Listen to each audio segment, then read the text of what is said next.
আপনার ঘরের মানুষ তিনজন, তিনজনেরই কাপড় নাই। অন্তত যদি একটা মানুষকে আপনি কাপড় দিতেন, তাইলে একটা মানুষের মুখে হাসি ফুটে যেত।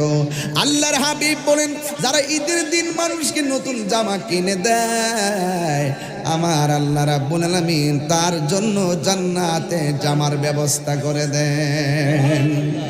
এই জন্য আমার যুবক ভাইয়েরা পায়ের মধ্যে হাত দিয়ে বলে দিয়ে যায়, কি ভাষায় বলবো।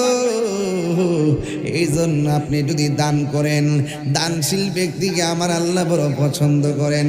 ও বন্ধু রে, ও বন্ধু, এই পৃথিবীর মধ্যে দুইটা সাহাবী, একজনের নাম হলো সিদ্দিক আকবর, আরেকজনের নাম হলো হযরতে ওমরে ফারুক। যাদের কান দিয়ে শোনার ক্ষমতা ছিল একরকম, যাদের চোখ দিয়ে দেখার ক্ষমতা ছিল একরকম। এই জন্য রাসূল বলছেন, তাদের কান আর চোখের পরিধি সমান সমান, তাই তারা এক